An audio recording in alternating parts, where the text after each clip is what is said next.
अस्सलाम वालेकुम students. C3 class में जो सेकंड लेक्चर हमारा है वो एबायोटिक फैक्टर्स को ही हम फर्दर आगे देखेंगे। एबायोटिक फैक्टर्स में लास्ट जो फैक्टर हमने देखा था वो लाइट के बारे में था कि लाइट किस तरह ऑर्गेनिज़म को इफ़ेक्ट करती है। सेकंड जो हमारे पास आएगा वो है टेम्परेचर। अब टेम्परेचर किस तरह लिविंग ऑर्गेनिज़म्स की बॉडी के ऊपर इफ़ेक्ट होता है, ठीक है, उसके बारे में हम देखेंगे। यहाँ पर टेम्परेचर सबसे पहले क्या कंट्रोल करता है, ये कंट्रोल करता है रेट ऑफ एंजाइमेटिक रिएक्शंस। हमारी बॉडी में या लिविंग ऑर्गेनिज्म की बॉडी में जितने भी रिएक्शंस जिनको एंजाइम कंट्रोल कर रहे हैं वो टेम्परेचर पर डिपेंडेंट होते हैं। नॉर्मली क्या होता है, अगर टेम्परेचर को इंक्रीज़ किया जाए तो एंजाइम के काम करने की स्पीड भी इंक्रीज़ हो जाती है। अगर टेम्परेचर को डिक्रीज़ किया जाए तो एंजाइम के काम करने की स्पीड भी डिक्रीज़ हो जाती है, लेकिन एक स्पेसिफिक लिमिट तक। अगर टेम्परेचर बहुत ज़्यादा इंक्रीज़ किया जाएगा तो एंजाइम डीनेचर हो जाते हैं, उनकी शेप ख़राब हो जाती है, और जब एंजाइम की शेप ख़राब हो जाएगी तो फिर जो है वो एंजाइमेटिक रिएक्शन जो है वो कम्प्लीटली ब्लॉक हो जाएगा, रुक जाएगा। तो यहाँ पर हम देखते हैं कि एंजाइमेटिक रिएक्शंस कौन कौन से हैं। हमारी बॉडी में जो मेटाबॉलिज्म है, ठीक है, उसको एंजाइम्स कंट्रोल कर रहे हैं। हमारी बॉडी में जो फिजियोलॉजिकल एक्टिविटीज़ हमारी बॉडी जो फंक्शन करती है उन तमाम फंक्शंस को एंजाइम कंट्रोल कर रहे हैं। फॉर एग्जांपल हमारे ब्रेन जो काम कर रहे हैं, ठीक है, इसके अलावा हमारा स्टोमिक काम कर रहा है, स्टोमिक के अंदर डिफरेंट टाइप के एंजाइम्स होते हैं। तो फिजियोलॉजिकल एक्टिविटीज़ एंड मेटाबॉलिज्म ये दोनों जो है एंजाइमेटिक रिएक्शंस हैं और इनको कंट्रोल करता है टेम्परेचर। अगर टेम्परेचर ज़्यादा चेंज हो जाए तो वो ऑर्गेनिज़म को सिंपली किल कर देते हैं, ठीक है। हाई टेम्परेचर भी जो है वो किल कर सकता है ऑर्गेनिज़म को, और लो टेम्परेचर जो है ये भी किल कर सकता है due to blockage of enzymatic reactions. Plants के अंदर हम देखते हैं कि क्या अडाप्टेशंस हैं इस टेम्परेचर चेंजेस से बचने के लिए। प्लांट क्या करता है, ये सबसे पहले अपना खाना स्टोर करता है इन अंडरग्राउंड स्टोरेज ऑर्गन्स, ठीक है। अगर एनवायरनमेंट बहुत ज़्यादा हार्श है, वो फोटोसिंथेसिस ठीक से नहीं कर सकता या खाने की कमी है, तो सिंपल प्लांट क्या करता है, अपनी स्टोरेज ऑर्गन्स के अंदर जो अंडरग्राउंड स्टोरेज ऑर्गन्स हैं उनमें खाने को स्टोर कर लेते हैं। जिस तरह यहाँ डायग्राम में दिखाया गया है कि ये जो है ये रूट ट्यूबर्स हैं, ठीक है, जिस तरह गाजर है, तो वो सारे का सारा एक प्लांट का जो है वो स्टोरेज ऑर्गन है। उसमें प्लांट अपना खाना जो है, अपनी फूड जो है वो स्टोर करता है ताकि हार्श एनवायरनमेंट में उसको यूज़ किया जा सके। इसके अलावा प्लांट्स के अंदर एक प्रोसेस होता है ट्रांसपायरेशन का। जिस तरह ह्यूमंस में होता है कि अगर बहुत ज़्यादा टेम्परेचर होगा, गर्मी होगी, तो हमें पसीना आता है, पर्सपायरेशन। अब देखिए, जब ज़्यादा स्वेटिंग होगी, ज़्यादा पसीना आएगा तो हमारी बॉडी में पानी की कमी हो जाएगी, ठीक है, तो प्रॉब्लम काज होगी उससे। इसी तरह प्लांट के अंदर जब बहुत ज़्यादा गर्मी होती है तो प्लांट के अंदर से वहाँ से भी पानी जो है वो वेपोरेट करता है, उसको हम कहते हैं ट्रांसपायरेशन। अगर ज़्यादा ट्रांसपायरेशन होगी तो प्लांट की बॉडी के अंदर से भी पानी की कमी हो जाएगी, ठीक है। अब इस ट्रांसपायरेशन को कम करना है, बहुत ज़्यादा अगर गर्म दिन है, बहुत ज़्यादा वेदर जो है वो हॉट है, तो ट्रांसपायरेशन को कम करने के लिए प्लांट्स क्या करते हैं, ये अपने लीव्स को शेड कर देते हैं। जितने लीव्स प्लांट की बॉडी पर कम होंगे उतना सरफेस एरिया कम होगा। सरफेस एरिया जब कम होगा तो ट्रांसपायरेशन का रेट भी क्या होगा, कम होगा। तो अपने लीव्स को शेड कर देते हैं, उतार देते हैं, ठीक है। रिड्यूस वाटर लॉस, और लीव्स के उतरने से वाटर लॉस भी कम हो जाता है, ठीक है। इसी तरह प्लांट्स हैं वो इस तरह के सीड्स बनाते हैं कि बीज इस तरह के होते हैं जो हीट को या कोल्ड को या ड्राफ्ट को बहुत ज़्यादा खुश्क एनवायरनमेंट के अंदर भी सर्वाइव कर सकते हैं, इनको टॉलरेट कर सकते हैं। तो इस तरह के सीड प्रोड्यूस करते हैं जो इन तमाम कंडीशंस पर सर्वाइव कर सकते हैं। फर्दर हम देखते हैं effect of water on organism. हमारी बॉडी पर या लिविंग ऑर्गेनिज़म की बॉडी पर पानी का क्या इफ़ेक्ट है। अब डेफिनेटली पानी जो है, वाटर जो है मेजर इफ़ेक्टिंग फैक्टर है, क्योंकि हमारी बॉडी का मोस्टली जो पार्ट है वो पानी से मिलकर बना है। पानी क्या करता है, ये कंट्रोल करता है number and location of plants in a region. कोई भी इलाका है, उस इलाके में पानी डिसाइड करेगा कि कहाँ पर कितने प्लांट्स होंगे। डेफिनेटली किसी इलाके में जहाँ पर पानी होता है वहाँ पर प्लांट्स का नंबर ज़्यादा होता है, और जहाँ पानी कम होता है वहाँ प्लांट्स का नंबर कम होता है। डेजर्ट की एग्जांपल लें, डेजर्ट के अंदर क्योंकि पानी ज़्यादा नहीं होता तो प्लांट्स भी ज़्यादा नहीं होते। तो पानी कंट्रोल करता है location and number of plants. Further पानी जो है उसकी अमाउंट किस चीज़ पर डिपेंड करती है, किसी एरिया में। तो कोई एरिया है वहाँ पर जो रेन होती है, रेन कंट्रोल करती है उस एरिया के वाटर को। तो amount of rain determine the availability of water, ठीक है, the amount of water and the pattern of rainfall through out the year, ठीक है। पूरे साल में जो रेनफॉल का पैटर्न है कि जो बारिशें हैं वो कब होती हैं, ठीक है, ये चीज़ कंट्रोल करती है कि उस एरिया में पानी की मिकदार कितनी होगी।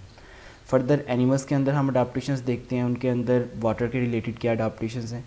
कैमल के बारे में अगर हम देखें, ऊँट के बारे में, तो जब इसको पानी मैसर होता है, मिलता है, तो ये अप टू 100 लीटर पानी जो है वो पी सकता है। ठीक है, तो जब इसको पानी मिलता है तो 100 लीटर्स तक ये पानी जो है वो, उससे ज़्यादा भी पानी जो है ये पी सकता है, अपनी बॉडी में स्टोर कर लेते हैं, और उसके बाद कई कई दिनों तक इसको पानी पीने की ज़रूरत नहीं होती। ठीक है, क्योंकि इसने जो पानी पी लिया है उसी को ये आस्ता आस्ता स्टोर करता जाएगा।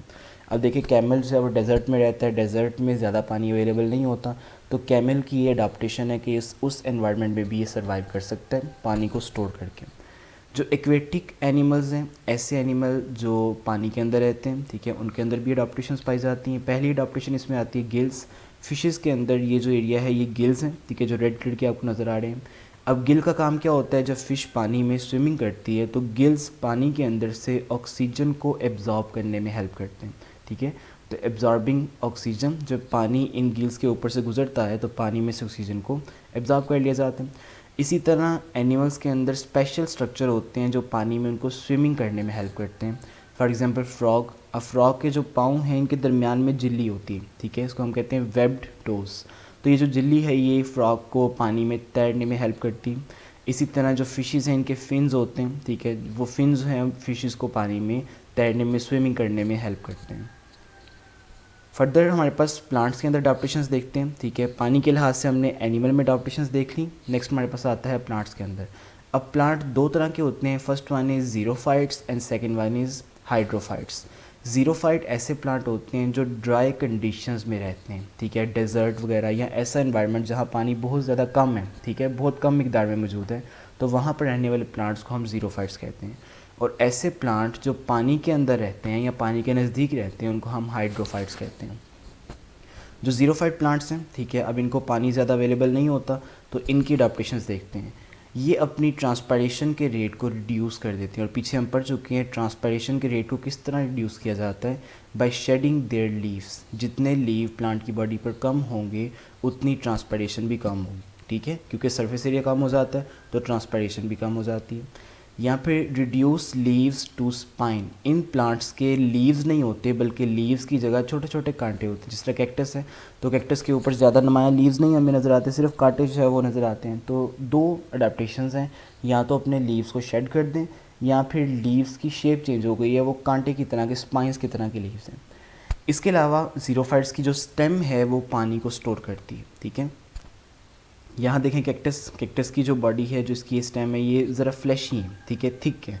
ये थिक स्टेम जो है वो अपने अंदर पानी को स्टोर करती है ताकि उस पानी को यूज़ किया जाए, क्योंकि डेजर्ट में ज़्यादा पानी अवेलेबल नहीं होगा। इसी तरह जो ग्रीन स्टेम है वो फोटोसिंथेसिस करती है। अब इन प्लांट्स के अंदर जब लीव्स नहीं हैं या लीव्स को उन्होंने शेड कर दिया हुआ है तो फोटोसिंथेसिस का काम जो है वो मोस्टली स्टेम करती है, ठीक है। हाइड्रोफाइट्स के बारे में अगर हम देखें, जो पानी के अंदर प्लांट्स रहते हैं तो इनमें 3 कैटेगरीज आती हैं, ठीक है। या तो ये कम्प्लीटली पानी के अंदर डूबे हुए होते हैं, कम्प्लीटली सबमर्ज, इसमें हाइड्रीला आता है, ये हाइड्रीला फर्स्ट पिक है, ठीक है, पानी के अंदर कम्प्लीटली होता है ये। या पार्शियली सबमर्ज, कुछ इनकी बॉडी का हिस्सा पानी के बाहर होता है और कुछ बॉडी का हिस्सा जो है वो पानी के अंदर होता है। इसमें वाटर लिली की एग्जांपल आ जाती है। ये फ्लावर जो है ये पानी के ऊपर है, बाकी इसका सारा पोर्शन जो है वो पानी के नीचे होगा। या हायासिंथ जो है वो फ्री फ्लोटिंग प्लांट्स, ऐसे प्लांट जिनकी पूरी बॉडी जो है वो पानी के ऊपर तैर रही होती है, ठीक है। तो यहाँ पर जो है इसका फ्लावर जो हमें नज़र आ रहा है। तो ये प्लांट्स के अंदर अडाप्टेशंस हैं, और पीछे हमारे पास जो एनिमल्स के अंदर अडाप्टेशंस थी रिलेटेड टू वाटर। जी, प्लांट्स के अंदर एक लास्ट वर्ड है, ठीक है, एविसीनिया या मैंग्रोव प्लांट। मैंग्रोव हमने लास्ट पे पढ़ा था कि उन प्लांट्स को कहते हैं जो दलदली इलाकों में ग्रो करते हैं, ठीक है। तो उन प्लांट्स को हम जो है वो मैंग्रोव का जो है वर्ड हम यूज़ करते हैं। मैंग्रोव स्वैम्प्स हमने पीछे पढ़ा था कि दलदली इलाकों में पाए जाने वाले जो प्लांट्स थे, जो शॉर्ट होते हैं, ठीक है, स्मॉल ट्रीज़ होते हैं, ज़्यादा उनकी हाइट नहीं होती। अब इस प्लांट के अंदर एक अडाप्टेशंस हैं कि इसकी जो रूट्स हैं ये ऑक्सीजन पुअर मड के अंदर जो है वो धंसी हुई हैं, ठीक है, दबी हुई हैं। अब दलदली इलाका है तो वहाँ पर दलदल के अंदर ज़्यादा ऑक्सीजन नहीं होती, तो इन प्लांट्स की रूट्स हैं वो ऐसी मड के अंदर हैं जहाँ पर ऑक्सीजन कम है। अब प्लांट को तो ऑक्सीजन चाहिए, तो इनके अंदर स्पेशल टाइप की रूट्स होती हैं जिनको हम कहते हैं न्यूमेटोफोर्स, ठीक है। न्यूमेटोफोर्स नीचे डायग्राम में देखें, ये जो आपको कांटेनमस स्ट्रक्चर नज़र आ रहे हैं ये एक्चुअली रूट्स हैं प्लांट की, ठीक है, इनको हम कहते हैं न्यूमेटोफोर। इस डायग्राम में भी ये यहाँ पर से ये लंबी लंबी आपके पास हैं, ये न्यूमेटोफोर्स हैं। अब इन न्यूमेटोफोर्स के ऊपर अगर हम इनको देखें तो ज़मीन से ऊपर जो इनका हिस्सा निकला होता है इसके अंदर छोटे छोटे सुराख होते हैं, ठीक है, पोर्स होते हैं। ये पोर्स एनवायरनमेंट से ऑक्सीजन को एब्जॉर्ब करने में हेल्प करते हैं। तो एनवायरनमेंटल जो ऑक्सीजन है उसको ऑब्जॉर्ब करने में जो निमेटोफोर्स हैं वो हेल्प करेंगे, ठीक है। तो निमेटोफोर के यही जो है वो मेन फंक्शन आ जाते हैं कि ये एक्चुअली रूट्स होती हैं जो ज़मीन से बाहर निकली हुई हैं, और ये इनके अंदर ओपनिंग्स होती हैं जो ऑक्सीजन ट्रांसपोर्ट करने में, ऑक्सीजन को ऑब्जॉर्ब करने में हवा से हेल्प करती हैं, ठीक है। यहाँ तक बच्चे जो है वो आपका लेक्चर ख़त्म होता है आज। इसकी जो असाइनमेंट आपको साइन की जाएगी वो आपने एनपीएस की वेबसाइट पे जाकर वहाँ से कंप्लीट करना है, ठीक है।